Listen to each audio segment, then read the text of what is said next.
this is probably one of the more exciting podcasts that I've had. I'm joined by Robin from the Wild Dispatch.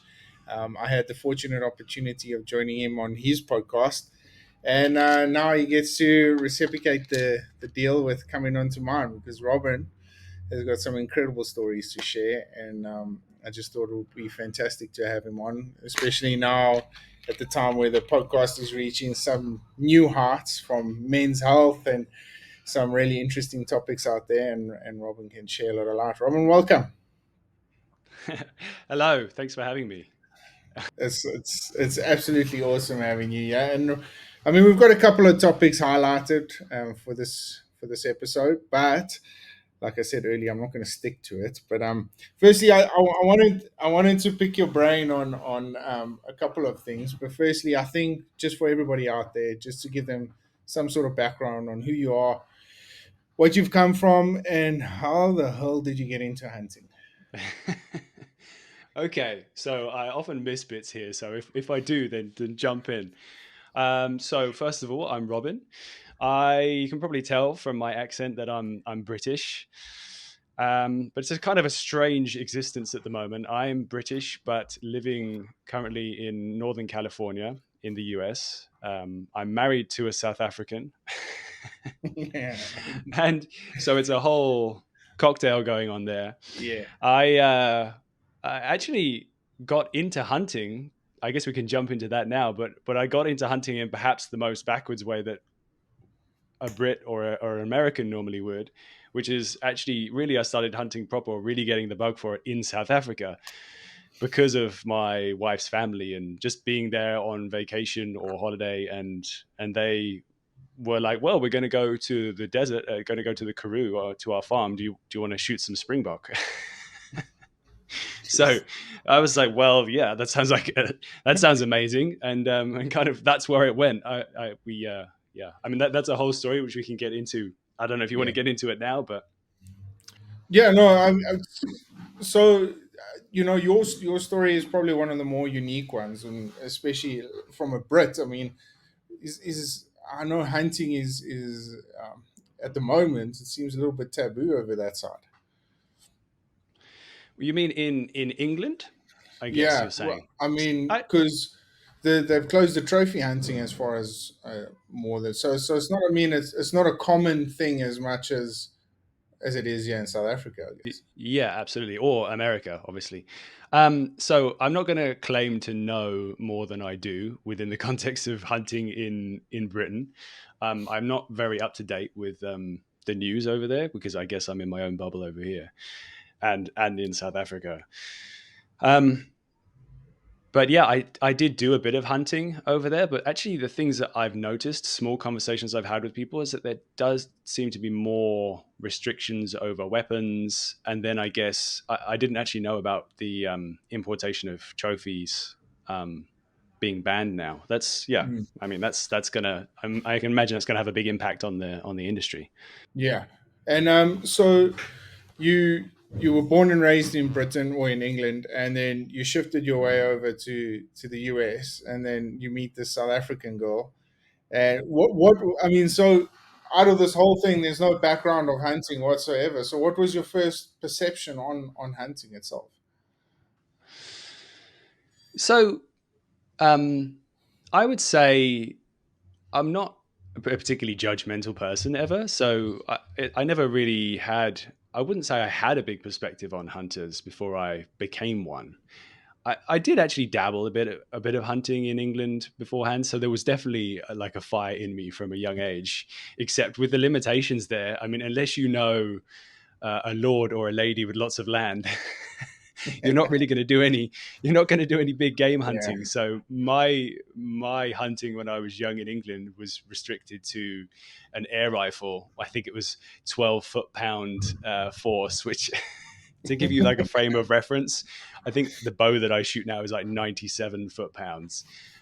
So you're using just basically a spud gun to uh, to try and shoot small game, but it was great fun. You know, it kept me yeah, occupied shooting animals for the pot, pheasant and rabbits and squirrels and basically anything I could find. And yeah, so that I guess I was in some small way a hunter when I was younger, but but big game didn't happen until much later. But I guess to answer your question, I didn't I didn't really have a big perspective on hunters or big game hunters at the time. But I do think if I maybe think back to like 10 years ago, if I went in a like a time machine now and I told myself in London working as a writer, oh, in 10 years you're going to be dragging a bear on your back out of like a deep valley in the middle of California, I think I probably would have thought that was quite cool. Yeah. I'm giving myself credit there. Because I mean, the other thing is you've come over, and I mean, my experience of what I've witnessed with you is that you didn't waste any time in getting into one of the more difficult disciplines of hunting, and that's bow hunting. What enticed you to delve into that sort of section in the hunting part? Yeah, that's a good point. I did. I think I only shot one big game animal with a rifle before switching to a bow. And actually, to be honest, the reason why that happened was because I stupidly broke my bow the night before. Oh shoot! just I don't know, it was a foolish moment. And when Yeah. you're new, you don't understand technology, and I don't know exactly what happened. I think I was sat there thinking, yeah, this is going to be amazing. This is where I'm going to be. I like drew my bow back thinking, and then the deer's going to walk past me here.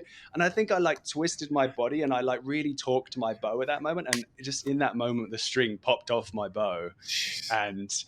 and I was like, oh, Wasting. I didn't know that was going to happen. Thankfully, I had my gun in my car as a backup, so Yeah. that worked out.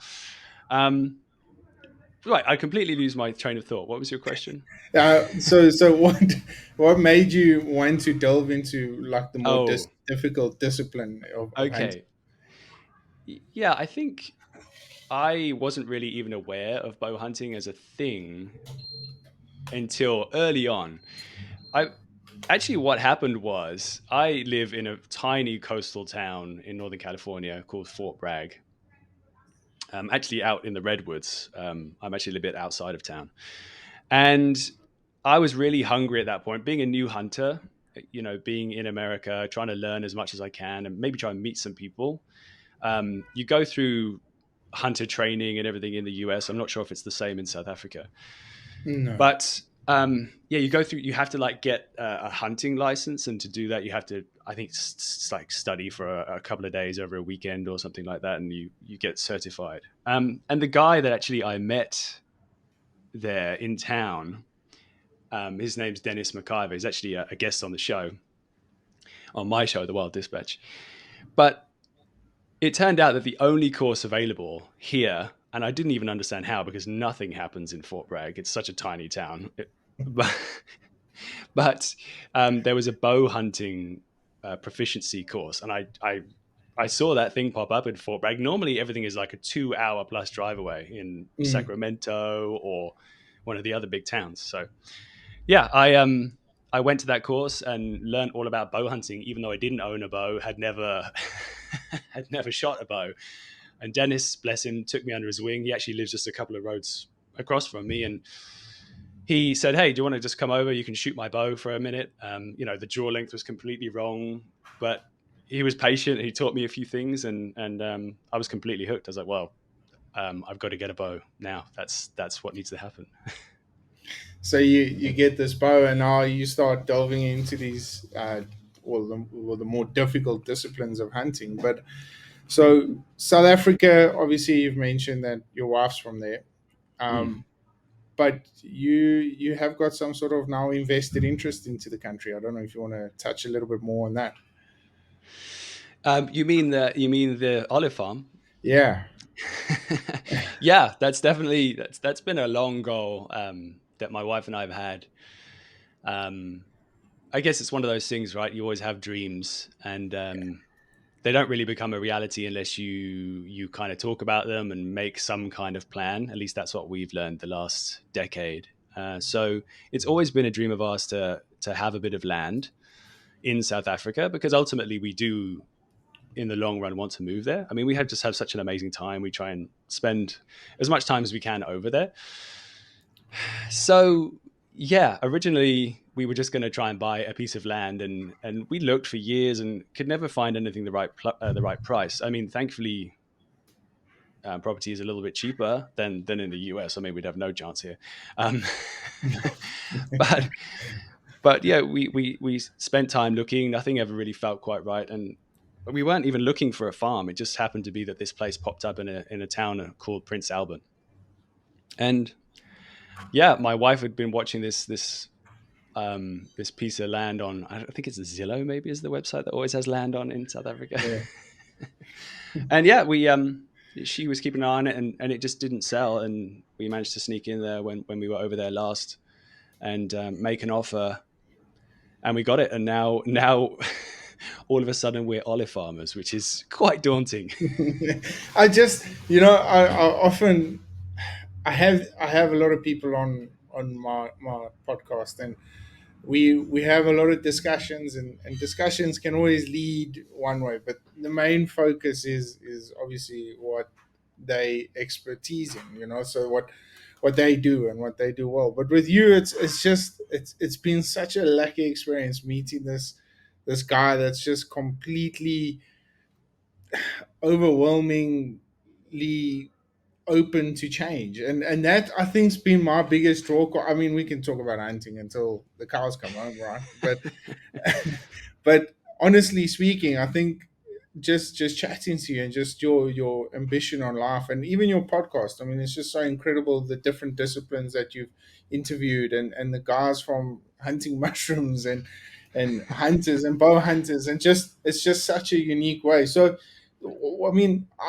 I guess if I what I'm trying to ask is what is your perspective on this bigger picture? And I mean, you're just such an interesting guy. So what is your biggest, broadest perspective on this whole? Wow, that's I like it, Dylan. Just jumping in with the big questions early on. What is my perspective? I guess on, do you mean on life in general, or like an approach to new experiences? I guess is that your question? Yeah. So I kind of, I mean, we spoke about it on your podcast, right? Is the Yeah. men's health thing, and I tend to kind of say that a lot of things happen in life that give you opportunities. Mine was, I was diagnosed with depression, so I had the fortunate opportunity to dive deep inside myself and kind of deconstruct who I am as a person, and what I really want out of life, and Mm. my purpose in essence. And I kind of found like this niche, and I've followed it as conservation through hunting. And with you, I've never really met somebody as free spirited as what you are, and just so open to discussion from completely different avenues. So what is it that you? I mean, starting the podcast, doing the hunting adventures, and all that. What is your biggest goal that you want to get out of that? Okay, so I guess to kind of jump back to your first question, the little thing I was thinking is I always try to be open. And to be honest, I don't think I have to try very hard. I think I'm just naturally that way. That it's Mm, just people are just fucking fascinating, aren't they? Like yeah. there's so many interesting people out there. To be honest, I think everyone is interesting. It's just whatever the thing is that they are into, or whatever their obsession is. I've always found that like deeply fascinating. So I think that's maybe where that comes from. Is that it's that coupled with like a big hunger that I have to just learn, and I have this new. Well, I've always been interested in wild places.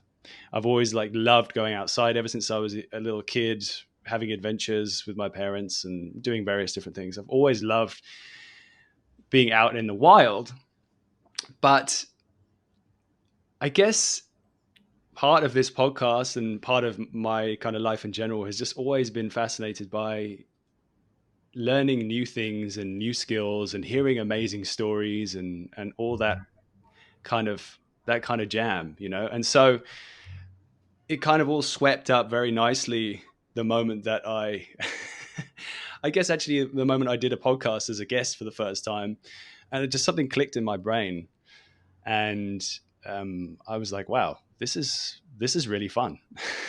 Yeah. Yeah. So I think that that's Conversations. yeah, conversations, and I think we, and this is like I guess a big perspective, but we're living in a time now, and I'm aware of the irony of talking to you through technology right now. Yeah. So for that, I am grateful. But we live in this world of, it's almost like a constant expanding explosion of technology, which is becoming more and more consuming of our attention. Things like these little devices, they're becoming more and more effective at just sucking all of our focus and our Mm. endorphins and all of that stuff. So I just think that From trying your to, conversations, sorry, Robin, before yeah. interrupting you there, from your No. conversations with people, have you felt that we've lost connection? Because I mean, you've interviewed some really interesting people. Have you Mm. felt us as a human race we've disconnected from those sort of aspects a lot more right now than ever before? I I can't say that I know because I don't. I'm not like a scientist. I haven't done a study, but Yeah. I feel like that's the case. And if anything, I actually feel like the younger generation.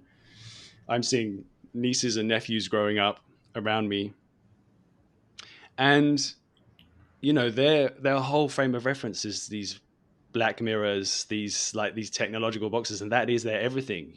And Yeah. so yeah, I feel like the outside world and like the amazing endless amount of entertainment that can come from that is in a bit of an unfair fight right now. Yeah. So I think that's part of this podcast for me. It's maybe a lofty dream, but I would love to in some way break into their digital bubbles, people's bubbles, and just give them insight into all these amazing things that are happening in the world. People Mm. that are having inspiring connections with different places, and Mm. just it could be foraging, fishing, farming, hunting, whatever it is. So Yeah. I guess that's Yeah. kind of the lofty answer. Because I mean, we're back in school, and yes, I mean, you and I both. I mean, I'm sure we're pretty much the same age, but Yeah. when you as kids, a lot of our homework we were always told, well, if you need information, you need to go to the library, whip out the encyclopedia, and go through those notes, and then you kind of like got to jot it down on your homework or whatever it may be. And now we've got it so easily accessible, from on, like you say, on our technology devices. However, I kind of get this feeling, and I'm sure it's a lot better with you because you're interviewing such a broad range of people. Um, I kind of get this feeling by having these conversations. By actually, I mean, when when you sent me that photo of your hunt in South Africa, it was an opportunity for me to live that moment with you, even though I'm thousands of miles, well, a couple of 100 kilometers away. But I got to share that with you because I knew how much it meant to you because of the personal attachment we had in a very very short space of time. So I guess my point I'm trying to get across is that Yeah. being hungry enough to go out there and seek this information. It's one thing to pick it up on your phone, to have the information on the phone, but to seek the information that people have actually first-handed experiences. I listened to one of your podcasts with the mushrooms, and that as as interesting as the gentleman was, it was just such an eye opener for me personally because I actually realized I didn't know. I thought I knew quite a bit of what's actually going on in the wildlife space, but I actually don't know too much. And it's a humbling experience. It's very, very humbling. So, what has been your motivation to go and seek beyond the hunting, beyond all that sort of stuff, and seek out? it just being something that's interested you. Like you said, you're interested in people, but they Mm. bring this experience with them, you know. So is it something that you've experienced for yourself? So stop me if I'm going down the wrong rabbit hole and answering the wrong No. question. But I think for me, I don't know if it's like some condition that has never been diagnosed, but I find that I can have like ultra focus in one specific area, and if I'm not interested in that thing, then good luck. And it meant for Mm. meant for like a rocky school experience when I was young. But so I think what my thinking was with this whole adventure, or I guess within the context of the Wild Dispatch, I intentionally wanted it to be broader because I can passionately say I absolutely love bow hunting. I am so obsessed with it at the moment, and I have been very obsessed in similar ways with some other things over the last decades of my life, and that's fine. I think I'm okay with things moving and changing, but by having that in mind, I wanted to create something that I knew would have like the longevity that I'm confident that I'm going to be able to go on doing that for years and years and years. Mm. And it's probably a very practical answer, but by expanding and learning all of the different things on offer in the wild. And also it's just interesting to me. I mean, I think that's the thing, right? Like Yeah. moving from the city. I was with my wife, we were living in LA, working that kind of classic urban lifestyle, working really hard, being time poor, making money but spending it all on rent and expensive restaurant Mm. meals and all that kind of stuff, you know. And then the transition happened where we moved out into the countryside and just something just clicked, or at least started to click in our brains, you know. And that's where gradually we made our way here to a very small rural area of Northern California that most people haven't heard of. It's just a different kind of existence, you know. Like it's a Mm. slower, it's a slower, I don't know if it's necessarily always slower, but you have a different focus and you're able to take in things in a different way and appreciate different stuff like here. And I think that's where my like awareness began of nature. I mean, like, case in point, I have a trail cam here set up by my front door, and a bear just walked past there like 2 days ago. And I know that all the bears are like cruising through here. They're all hungry, you know, trying to fatten up now because it's spring. Yeah. It's spring here in the Northern Hemisphere. And just being in an environment where you're heading around in nature and you're just seeing these amazing animals, it just, I think that's the thing that made me go like, I gotta check this out more. You're seeing mushrooms, you're like, what are they? Can I eat that? Tell me Probably good. get Tell me good. should probably get a book first. Should caveat that, everyone, please don't go around eating mushrooms without proper research. But yeah, so I think just by being in an environment that's so rich with those opportunities, it made me realize, okay, I need to, I want to find out everything, or at least as much as I can. So by you giving up a certain lifestyle, have you? Um, I don't think compensated is the right word, but have you given up on?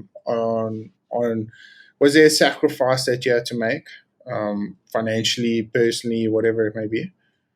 Definitely. Yeah.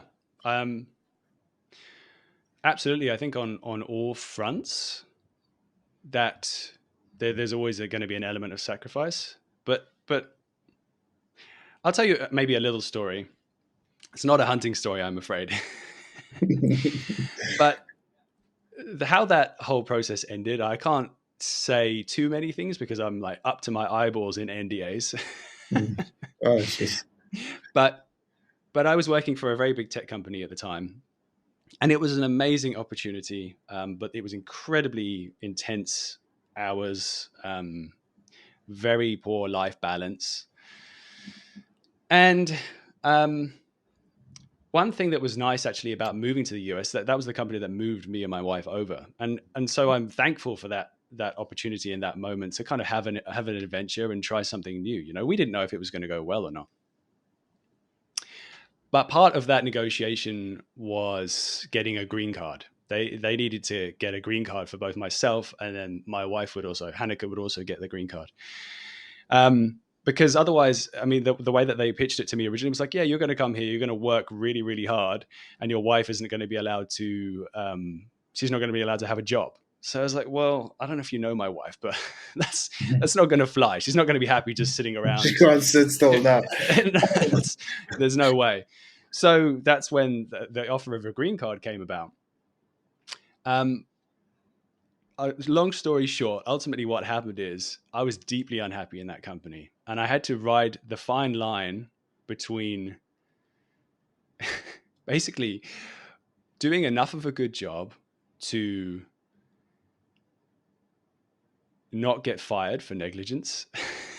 Yeah. But doing like a bad enough job that they would want to let me go in terms of like a redundancy. Mm. Because if I left early, basically they gave us a bit of a, if you move countries, sometimes they give you a bit of a bonus to move Mm. over, and I would have had to have paid all that back. So it was just Yeah. like, oh, I can't Yeah. be in this company. I've been there for like a year and a half, and I think it was longer than that. And that I had to be, you're locked in. They call it like handcuffs. So ultimately, we got made redundant. Happy days. I think I remember like riding my bike because I used the bike for transportation around Santa Monica.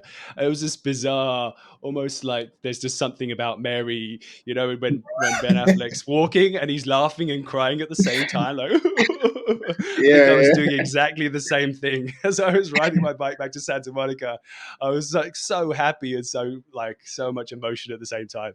I don't. It was a strange moment. But ultimately, what happened was from that point, we were in a really weird situation where the visa fell away. We didn't have a visa anymore, and the green card was still in process. And what that meant was we weren't allowed to leave the country. We weren't allowed to leave America, and we weren't. I wasn't allowed, or neither of us were allowed to get a job. So we had to like live in California, which is, I don't know if you know, but it's a notoriously expensive place to be, and so we had to be there for like I think it was 6 or 7 months. So we're like, okay, how are we going to do this? So, well, first of all, we're going to get the hell out of Santa Monica because it's I don't know, thousands of dollars of rent every month. Yeah. So what we actually end up doing was buying a caravan, like a travel trailer, as people would say in the US. And we went to Joshua Tree and we lived there for. Actually, we lived there for like 6 months. We traveled all around California and Oregon and Washington and New Mexico and Arizona as well. So we moved around and traveled around a lot, and we spent a lot of time in nature. And it was just this amazing moment where we put all of our possessions that we'd spent all this time, all our kitchen utensils, all this stuff, and just put it in storage in Joshua Tree. We slid down the shutters, and all we had was two plates, two mugs, one set of cutlery, and it just really taught us this lesson about what do you need, what do you Mhm. really need to be happy, and it was stressful and there was some adjustment, but it was just this amazing moment where we were like, wow, we're just like in nature watching Mm. ants carrying shit into their holes in the desert, hearing the coyotes howl outside the window and being terrified at first because we don't know what they are, or it's just the most deathly sound. So I think that was a very long-winded answer, but that was kind of No. the beginning of like an awakening of realizing how powerful being out in wild places is. Yeah. And I think that was one of my biggest inspirations, especially to have you on, was hunting kind of it touches this deep primal instinct that I think over society and evolution we've kind of lost connection with. And there's not too many people like yourself that venture out into the wild and want to reconnect with these boundaries. And I think a lot of people say to me, um, I think on your podcast and a couple of other podcasts before, I've always said that my main goal has always been to try and make a sustainable living out of professional hunting, right? But I think if I look back at it, and if there's conservation that's needed, is it's conservation of our primal instincts as well, to reconnect with these, um, because that's so important, right? And we're going to touch on that a little bit now. Is from a mental health point of view, it does it opens a lot of doors, it's in some ways I like to refer it and say hunting did save my life to a certain degree, but it's also allowed me now to fortunately have conversations with guys I connect with, right? And although we're on two completely different spectrums of how we grew up and stuff, it's just such a unique way in connecting. And I think I'm sidetracking you a little bit, but No, no, it's good. I think we're kind of forcing our way back into, like I said, our primal instinct, and not just from a hunting perspective, from a conversation piece. If something remarkable happens out there with us, we share it with one another through pictures, conversations, and all these sort of things. And I think from a human point of view, if I had to look at what does conservation mean from me as a hunter, yes, it's saving the species we hunt, and but it's also saving these traditional engagements we have with one another, right? So yeah, I mean, I just your that's why I mean I knew a little bit of your back history, and I'm glad you got to share that with us, and because it's such a unique one, right? You often hear of people venturing off and stuff, but to really get your perspective on it is such an awesome way. So, yeah, Robin, just touching on mental health. You said Yeah. you also had your battles. What was it exactly, and where did you find that you could turn it around? Because not a lot of men get that opportunity to. Yeah. So I guess first of all, I should probably say, although I've been through some deep depressions in the past, I am grateful that I had those experiences quite early on in my life. I say early on, I mean, I guess I was in my early 20s. I think I'm grateful for that because what it did is it triggered me to be motivated to learn the skills that there are in the world that you can use. It's almost like a mental health toolbox, I guess. Yeah. That an awareness, and also just being able to figure out whatever it is that helps me maintain my equilibrium, so to speak. I guess in an actual, like, the actual thing that happened was when I was first working in the industry that we kind of talked about a bit. It was in England. I was working in London. I think I was maybe 23, 24 years old. And I myself, and actually I was working with another guy. We were working as a partnership. We were working incredibly hard as I was a creative writer, and he was it's like, I'm getting into nuances that aren't necessary, but he was kind of fulfilled another role, but together we were kind of like a unit, a creative unit, coming up with ideas for TV ads and all kinds of stuff, radio, digital things, campaign ideas. You go like, oh, whatever it is, like Colgate toothpaste or whatever. What's the big idea? Shiny white teeth will make you feel rich forever. I don't know, some shit. That was us. That was us thinking that it was the most important thing in the world. And just the culture of that, of advertising agencies. I mean, like, if you ever seen Mad Men, it wasn't like the 60s, I guess, but like in Yeah. the more modern thing, it's like very intense. You're working incredibly hard. And as with anything, right? Like, when you're beginning at something, you have that motivation to just really push yourself. And I also think this is another element when you're young too. At least I don't know if it's the same.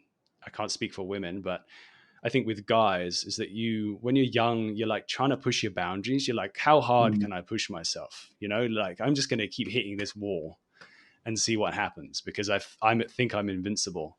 And I was just the same. I was just the same. So we were partying hard, going out, just drinking, doing all kinds of other things which may or may not be legal. And it was, yeah. And then at the same time, just working incredibly hard, working weekends, working long hours, using a lot of like caffeinated drinks to just get through it all. And I think that just took its toll after a while. And things which, although I wasn't aware of how I was feeling myself really because I wasn't that kind of connected, things started to take a downward turn. And just even the most basic of jobs became completely overwhelming. And I was just kind of effectively, after a while, just incapacitated. I remember like one particular day, we'll get the violins out now. But I remember one day we had a busy day, lots of meetings, but one meeting that was just not a hard meeting at all. I mean, my work partner was very good at like schmoozing the industry at that time, and we got a lot of perks, which is nice. But some of that was production companies with directors and things. They would have their reps that would come and they would show us work, and they'd take us out for meals and drinks, more of that kind of drinking, eating, that kind of stuff. And it was just a day meeting a rep. There was no pressure on us whatsoever. All we had to do was just watch some directors work. Like that was it. Like nothing. You just clap like a seal, and that's it. But I was Mm. so overwhelmed that I couldn't even go into that meeting. And I think my work partner saw me just like, instead of walking into the office, I just like kept walking past. And just left the building. Just left the building and went off on my own for a few hours. I just couldn't face anything really. And Really? Yeah. I think he found me in a coffee shop somewhere, and we chatted. And I'm very grateful that happened when it did, because there was a really good system in place in the UK, in London, in that agency, that basically they said like, what's going on? I said like, this is how I'm feeling. And they immediately got me into therapy. They just like set me up. I had like 10 or 15 sessions with a therapist immediately who taught me all these things. Like I got to like figure out exactly what it was that I was feeling, and then learn how to deal with some of those things, and just and also just learn to like, get the warning signs, and then be like, okay, I need to take care of myself a bit better now. That's. I wanted to ask you this while I was listening. I I kind of believe that everything happens for a reason. Do you think a lot of the hardship that you went through, um, and the traumatic experiences, whatever it may have been at the time, but do you think that kind of molded you on your pathway to where you are today? Yeah, I definitely do.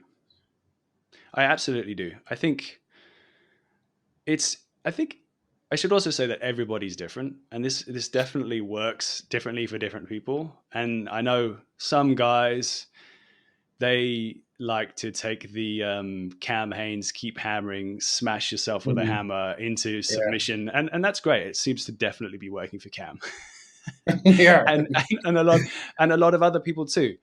But the thing that I learned, and I've pushed myself very very hard, both physically and I think mentally as well in the past. But it's more of a, we're getting into woo woo country now. Mhm. But it's more about like encouraging yourself and like helping yourself, carrying yourself through really difficult times.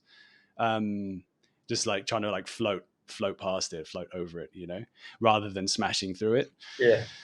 Um, so yeah, that's been kind of my learnings, I think. Um, yeah. Did you have a question, or I mean, I could just keep going all day. No, but I mean, firstly, just thanks so much for sharing that. I mean, it's never easy, and like I said, I think we somewhat lose touch with one another, and especially as men, we don't have a lot of I always used to find it a lot more difficult to have conversations with people, especially through trying times. But Mm. I think if we just fold away and just understand that it's okay to be vulnerable. It's okay to share emotions and stuff. I think there's going to be a lot less of us losing our lives continuously on a daily basis because the statistics aren't looking good for us men. But I wanted to get into the hunting side of things, changing the topic a little bit. But um, yeah, so Rob, I mean, you've pointed out your experiences and how you got into it and stuff. What has been your most amazing experience as a bow hunter thus far? And it doesn't have to be South Africa. Don't worry. Not joking. But subtitle, but it might help. No, I mean, there's been a lot of amazing experiences. I've been incredibly lucky over the past 5-ish years bow hunting. I think that like dogged persistence that I have in my like podcasting has also very much been applied to how I approach hunting. I just put a lot of time in and felt very uncomfortable, and just had to really learn as I go. But I would say, I guess this is a bit of a two-part answer, I guess. Mm, So in terms of like biggest achievement, obviously I could like list, oh, these are the animals that I've got on the ground, but that's not really how my brain works. That's not really like the real trophies, so to speak, if you know what I mean. For yeah. me, it's certain things, and so what I would say it's like the progress that I feel like I've made, and the fact that I can kind of the way I feel like I can identify as a not terrible bow hunter now. That I think that's important to me because it's something I care about. So for me, I Yeah. think that that's a big achievement. And what I would say is when I picked up a bow and I was running around the woods in California, but also there were times in South Africa as well where I just didn't really know what I was doing. I was on the family farm. I had no idea about anything. I mean, to be honest, it was February, which is winter, and I'm like, oh, I'm going to go to the watering hole and see if a springbok comes along. And I get up the crack of dawn, and I'm there, and like all the water is frozen over. Yeah. I'm like freezing my tits off. Like there's a cold wind whipping through the 18 layers that I'm wearing, and it's not enough. And I'm thinking any second now, a springbok's going to come along and what? Like lick the ice? So I didn't know anything about anything at that point, but I had still the same enthusiasm and motivation. So what I would say is there was a distinct moment for me when it was almost like I was shown, oh, this is how good hunting can be. This is how skilled someone can be at hunting. And that was actually the moment that I first hunted in the Eastern Cape and got taken under a PH's wing. That was the moment. It's a guy who's actually been on my podcast a couple of times. His name's Fred Hammer. I don't know if you know Fred, but he's learned a bunch from Dr. Adrian de Villiers. Actually, I think he was taught by Dr. D, another guest. God, I'm doing a lot of name dropping now. No way. but Go. but he was taught by a guy who's like a legendary hunter in South Africa, a bow hunter, and just taught all these amazing skills. And so going from trying to move around the wilderness and just getting busted all the time, and the senses of African animals are just incredible. They're Sure. so adapted. It's so hectically hard. So then there was just this 2.5 window where I think Fred at that point took pity on me and was like, "Hey, do you want to just come hunt with me for a little bit?" And I swear it was just mind opening and mind blowing at the same time. Like, first of all, I just felt like I was in like GTA Bush. Like literally think I was playing a video game. I was following Fred, and he's just moving around, and he doesn't have a bow. He's just wearing like a leafy jacket, and he's just walking around quickly. And I don't understand. He's moving fast, and we're moving around the bush, and suddenly we stop. The hand goes up, and he's like, "Do you want to shoot that kudu right there?" And it's like 15 yards away. There's a kudu cow with his head behind a tree, and I'm like, how on earth is this happening? How is nothing seeing us? And like so proceeded this amazing high octane running around, getting close on animals, moving through, just the way he was moving, and the confidence and the knowledge that he had. It was like he was part of the wild. Yeah. And so as a result, the animals weren't detecting him, even though we were moving. So it wasn't about making no movement or no sound whatsoever. It was just like being, hey, I'm just one of you guys, right? JK, here's my bow. I'm going to shoot you now. Do you think So do you think a lot of us or a lot of people, sorry, I want to just yeah, interrupt you there quick, but do you think that boils down from experience, or do you think as a development of a hunter you develop this sixth sense, um, of what's actually out there, of what the next anticipation move is? I was watching an interesting documentary the other day about a sniper out, and he fought in the Afghan war, and he kind of the snipers out there actually developed this sick gut feeling, right? The sixth sense. They that somebody's watching them, and they could be there, they could be there. So it's that anticipation, and a lot of the times, more than 80% of the times, they actually work out that, where if they had a sixth sense that this guy's watching them from this roof point, 80% of the time he's going to be there. So do you think that's something that's developed through hunting and definitely. continuously repetitiveness out there? I definitely. I mean, I'd have to hope so, because then one day maybe that means I could be as good as that. Yeah. but but yeah, no, I do think it's a sixth sense. It's an inherent thing which we just absorb over time, and it's maybe not even lesson by lesson. It's just the whole immersion and just Mm. sequences of experiences mean that you get that. Yeah, you get that body of experience. So I'm waffling now, but No. it's all there. And I think it's definitely through repetition, thousands of times, thousands of different experiences, something's happening in your brain that means that Mm. you get that sixth sense. But I think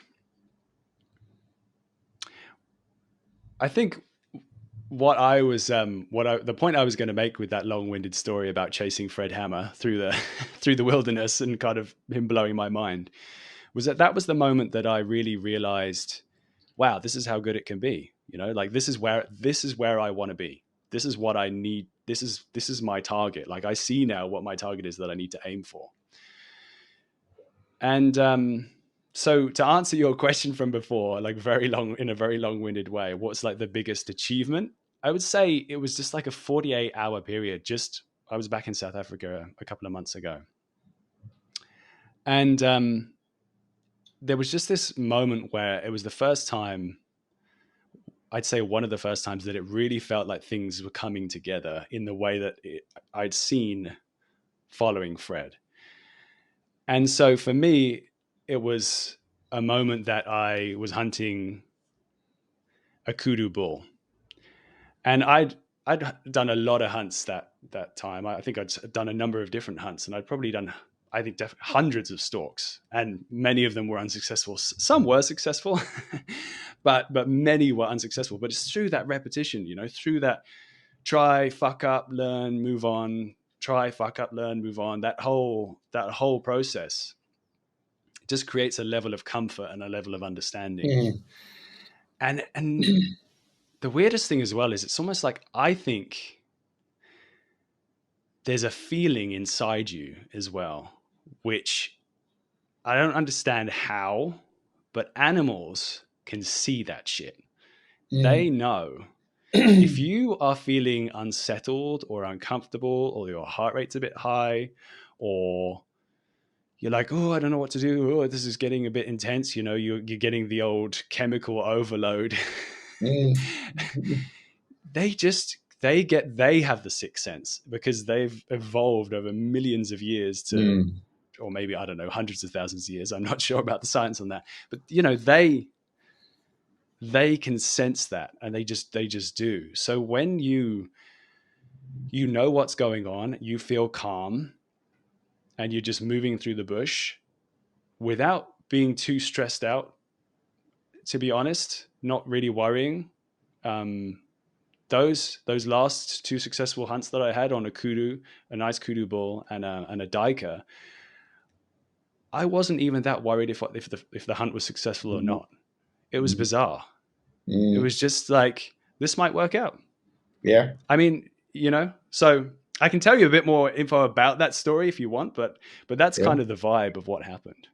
I mean, it's and I guess we I kind of had this epiphany on the fellow deer hunt I've just been on, right? And pretty much exactly what you described. Yeah. And I was sitting there, and my girlfriend was with me. She was doing all the camera work, and we the day we got there, it's just this intense vibe, right? I've been chasing a fellow deer stag for 13 years. So Yeah. naturally you're gonna get there and the pressure's gonna be loaded on you. Yeah. And I think that's what's so interesting about your story is that how connected you've become, not only from an exterior point of view but also from an internal point of view, the way you're so aware of yourself when your heart rate's going up. Because I was sitting there, I kid you not, the exact same. I was sitting there, we've had 3 or 4 bust stalks. I'm getting Mm. frustrated. Hmm. It's now the second morning. We haven't had any success. Not even we came close the first evening, but it wasn't really close. I shot like an absolute arsehole. But anyway, so the pressure's mounting, your heart rate's rushing, you're sweating, they sense that, right? I mean, they've been chased by fucking lions and shit. Okay, not the fellow deer, but Yeah. our species have been chased by predators far superior than us. And I think that was, again, that's been so special to take away from your stories, is that I think a lot of my development as a hunter had to go through traumatic experiences like my depression and all that sort of stuff, because I'm self aware, right? And I knew getting back to lunch on day 2, we had to make a change to take a little bit of pressure. And that's when I told my girlfriend, she's up. It's her turn to shoot. Take that pressure off, realize, go back to square one, compose yourself a little bit so that, and like the success just kept rolling after that. So that Mm. was so, I'm glad you said that, because I took a lot of that away. And I mean, like you said, you enjoy it a lot more when you calmer, right? You Oh don't man, you don't feel like you're under the gauntlet all the time. so much, dude. It's so true. When you're like present and comfortable, I mean, that's the Yeah, dream, right? You're doing something and you're like, yeah, this is cool. I'm having fun right now. You're yeah, not worried about what the result's going to be. I mean, obviously there's going to be some of that, but yeah, you're just enjoying everything that's going on. And I also really think, like you said, that those mental skills that you've learned, or the mental awareness, that has been, I'd say, probably one of the biggest parts of having successes in the field with hunting with a bow, is the things that I've learned about mental health and the mental toolbox and all that stuff, like breathing and self-awareness. Because it is crazy, that moment, I tell you, when you come around a bush and there's like a big fat kudu bull at 37 yards, there, there's some intense feelings going yeah, on at that moment. That's for sure. I mean, yeah, that was wild. But being able to like assess what's going on, take some action to like calm yourself, calm your body, calm your muscles, take a deep breath, and just reset, and then just be like, right, yeah. I'm ready for this now. I, It's I- I'd been be invaluable. I'd be interested to find out. Do you because this might help me in my PHing side as well, right? Because a Mm. lot of the time you can sense clients, especially after a lot of unsuccessful hunts, they start getting intense. And did you feed off of what was the gentleman you went hunting with? Fred Hammer, yeah. Did you feed off of him quite a bit? Did he calm you down a little bit, and was that help out there in the bush? Yes, I think it makes a big difference who you're with. And Fred's like such a pro, and he's like, he's obviously, I mean, all PHs, I'm Mm. guess it's the same. You've got so much experience, but he's also just having fun. And yeah, there's moments where you don't want to fuck it up. Obviously, I mean, that's for me. That was like this guy. I'm like, my God, this guy is like an icon to me right now. I please don't. And he's like, yeah, just go through there and do that. I'm like, yeah, let's not fuck this up now because I really don't want to. I would like to keep hunting with this guy. Um. So. Did he So ever yeah. grab you and say to you, Rob, just fucking pull yourself together, man? Yeah, no, I mean there is some funny. There have been some recently. Like we've been hunting pigs a lot and other things, and there's these old jokes from when Fred was learning to hunt with Dr. Adrian de Villiers. And so there's a bit of a that's the language. Whenever you want someone to get on with something, you assume the personality of Dr. Death. And it's usually some line like just shoot your fucking bow or or something like that. So I was actually going. I wasn't going to tell this story, but I mean it's kind of relevant, I guess. We were trying to hunt pigs, and we'd been on our feet all morning. We probably hiked like 20 k's, and in that area, the pigs have been super skittish, like unusually skittish. We hadn't seen many, and they had been running. But we got in on a pig, and I'd already said to Fred actually beforehand, and I don't remember whether he rolled his eyes at this or not. I don't think he did, but I said like for whatever reason, like mentally, I'm not feeling as there today. So if we take a shot on something, it's gonna have to be really close, and I'm gonna have to be comfortable. Otherwise, I'm not gonna take the shot.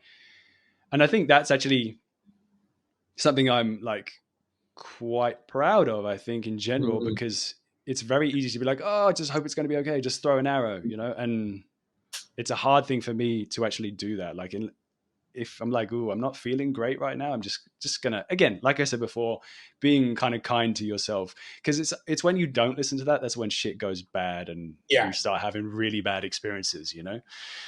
So we'd hiked all morning. It was like the afternoon. We got around to this watering hole, and there was a pig.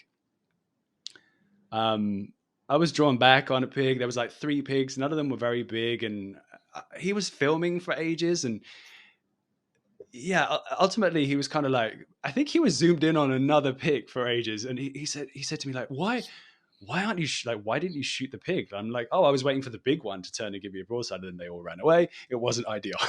But we got another opportunity shortly afterwards, and I swear this pig came in. We were on our knees, like crawled into a perfect spot. It kind of moved into position, and it was like 20, 22 yards away, super close, very comfortable shot. But I took my time and I took the shot, and the thing dropped like within sight. Great situation. But Fred did after that. He was like, man, I was about to slap you. You should have. You, in my head, I was thinking, shoot your fucking bow. But it was, I thankfully I did, and the thing was, I know that if I hadn't, he would have been fine. Yeah. He wouldn't have given me a hard time. He's very aware. His people skills are very, very good. So I'm sure he would have been thinking that, but maybe on the outside it would have been a different story. Rob, so I mean, geez, just these the way you've connected and everything. It's just it's very humbling, and I must say, from my perspective, it's so cool to see somebody engage with the inner feelings and the bush. But if you had to, I think as hunters, we all got a different perspective on what our projection is as a hunter, but what would you say yours is? What would you like to take away and remember that you did this for whatever reason? Feed your family, conservation, a lot of the things that have gone Yeah, on. it's a good question. I think all of those things kind of combine. I'd say definitely first and foremost, foremost, not sure what that was. I'd say putting meat on the table and getting like it's there's a real sense of pride for me in having a deep freeze in here in California, and then also my wife's family's deep freeze in South Africa. But knowing that where I am, wherever I am, all the meat that I eat is stuff that I've sourced myself through my own, I guess, persistence and kind of things that I've learned. And then I guess you're asking about what my ambitions are. What do I always strive to achieve? Yeah. I think, I mean, if the first thing that I should also say, I guess it would be the second thing, if I'm holding myself up. I think that I also just really strive to make ethical choices, and I've kind of already explained that a bit with my previous story, but really holding myself up and not just flinging arrows. And that's in the moment, but it's also in the preparation. So, I mean, I'm pretty busy at the moment. I'm working very hard on this podcast and other jobs and everything, and so it's it's a juggle. Yeah. But Yeah. I'm still really working hard to shoot arrows almost every day, and just keep throughout. It's not like an off season on season. It's just maintaining strength, maintaining my form, and really being comfortable with those skills, because I know when it comes to the crucial moment, unless you've really put the work in, everything just can just Mm, go out the window. mm. Yeah. Yeah. So that for one is, I think it's an important thing, like putting the work in to make sure if you're going to choose to do something insanely hard, like bow hunting, where the odds are going to be stacked against you, and there's a pretty good chance of things going wrong that are out of your control. You've really got to work. At least for me personally, I'm happiest when I've really worked at making sure all the things that are in my control are absolutely on point. You know? Do you think that's a responsibility that all hunters should practice? Because when you look at it, I've always said this, and this is my opinion, and I would love to hear yours. Is when you've got life involved and you take in something's life, regardless of what the point is behind it, things have to be done ethically and with respect, right? Do you think your hard work that you've put in, like you said, it's not easy to juggle things and get home and still shoot arrows into a butt and practice you and hone on your skills? And do you think that's more of a sign of not only do you want to be a better hunter, but you also want to show those animals that you laugh, you obviously will optimize and probably going to take? Because let's face it, right? If you're stalking 300 times and just flinging arrows willy nilly, the chances of you hitting unethically are very good. So, Yeah. but if you hone in on your skills and you've put in the work and you've like you said, you've become a better hunter. Do you think that's more about respecting on what the profession actually is? I do. Yeah, I think it's a double-edged thing. It's about Mm, respecting the animal and giving them the cleanest ending mm, possible, the minimal amount of suffering. And I mean, I'll be honest, I put my hands up. It doesn't always go smoothly, It yeah. doesn't, you can't always, especially jumping the string and animals doing all kinds of bonkers stuff that I've never seen before. It's not always perfect, but I think it's absolutely important to just try and do the best you can for those animals. And Mm. this is a bit of a sidetrack. I'm wondering if I should go down this sidetrack. Yeah. Go for it. Well, I just think nature is completely savage, and that's a thing that a lot of people don't realize. And I guess I'm aware this audience, everybody knows that, so I'm preaching Yeah. to the converted here. But most people in life, they get their National Geographic, David Mm. Attenborough, BBC representation of nature, where you don't see the absolutely crazy shit that is happening, like the heartless, Mm. complete lack of like morality.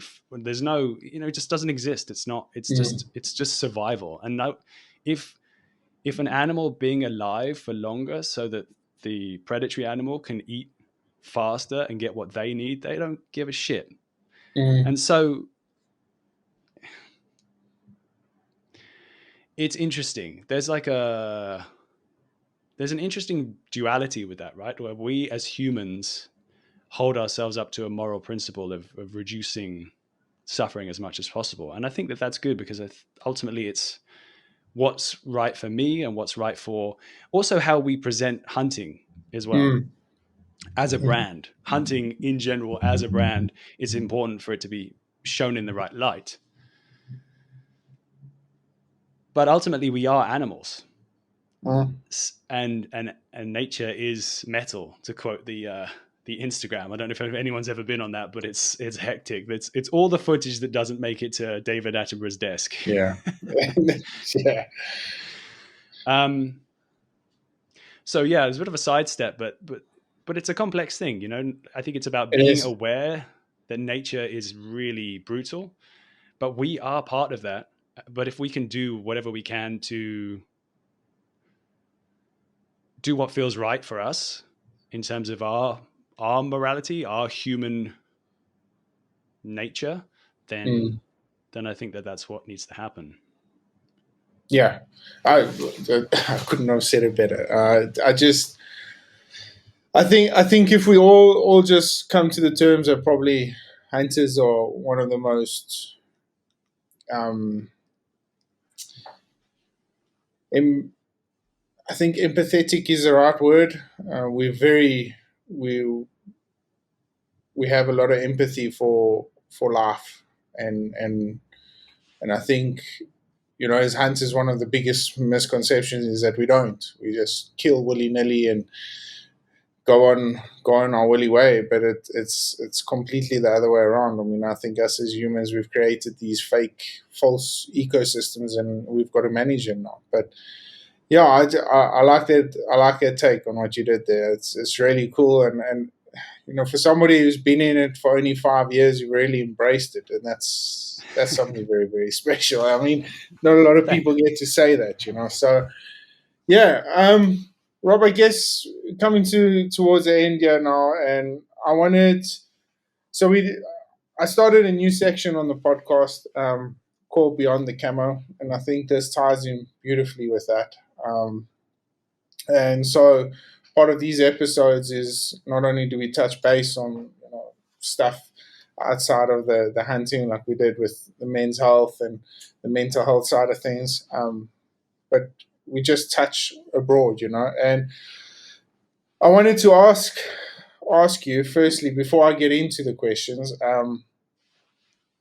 what who who is the one person in your life that you've looked up to, and that you can comfortably say, or you've looked up to as a role model? In my life, Yeah, in general, or within the hunting world? no, in general, in general. Oof. Wow, that's a tough one.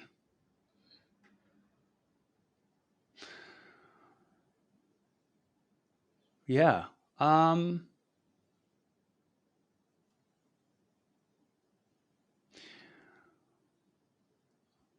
I think I'd have to think a bit more about that one. I don't want to just give you a willy nilly answer on that. I'm Yeah. trying to think who is it that I look up to most in my life.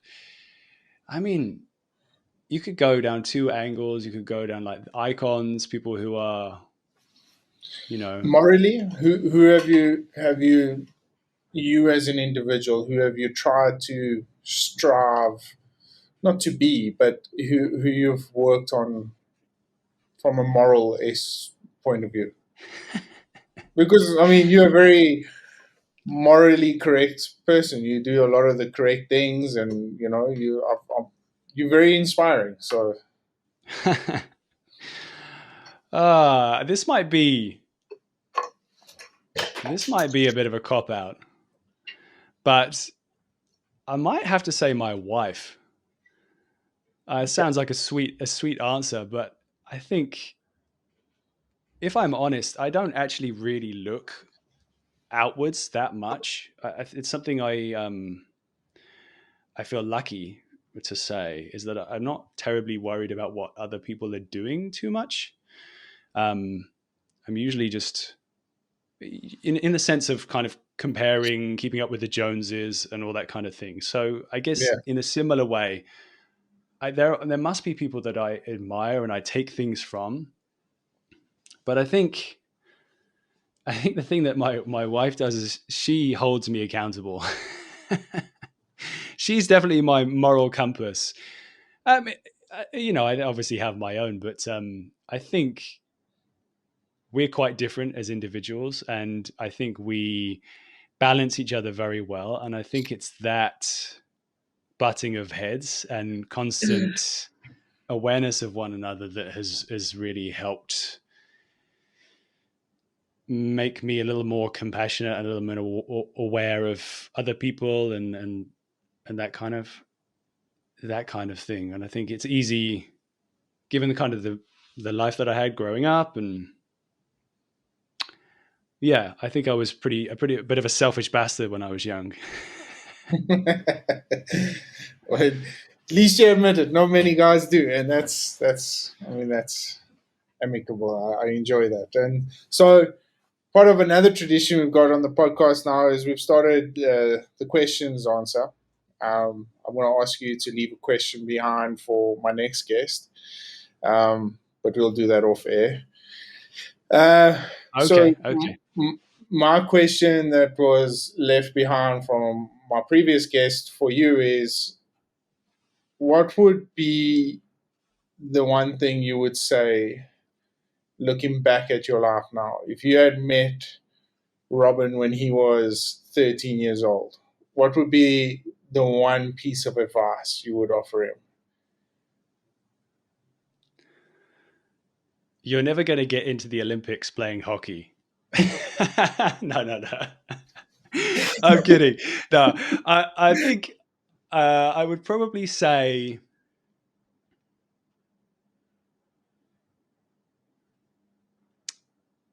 try not to worry too much about where you're heading or where you're trying to go, but just enjoy what's going on right now and check out something called meditation. That would have been nice to have known at 13.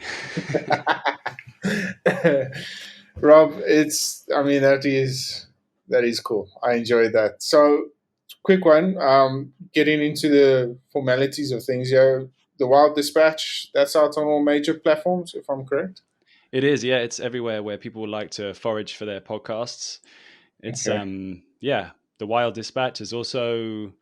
I'm on Instagram. I'm kind of rolling out. I've been going for I guess like coming up to a year now, maybe just slightly less, and it's a process. I'm trying not to do too much too quickly, but Yeah, yeah. yeah, So definitely on Instagram, a bit of TikTok, a bit of yeah, it's like Facebook is just being set up, and also YouTube. So if you just search at the Wild Dispatch, it should come up yeah. for all those names. So yeah, that's where you'll be able to see stories and adventures and interviews. Yeah, I'm going to start producing more content of my own things that are happening. It's one of those things, right? Like I have all this footage. It's a classic. I think it should be called Yeah. like GoPro syndrome, where you just have a ton of footage and excuse me. to go through it all. It's almost like you need to hire a full-time editor. Yeah, we'll see when that happens. But yeah, I think that's the ambition. That's the goal in the future. Yeah, but No, also thank you so much, dude. Thanks for having me on the podcast. It was amazing that you wanted to be a guest on my show, first of all. So thank you for that. That was fantastic, and it's lovely to be back.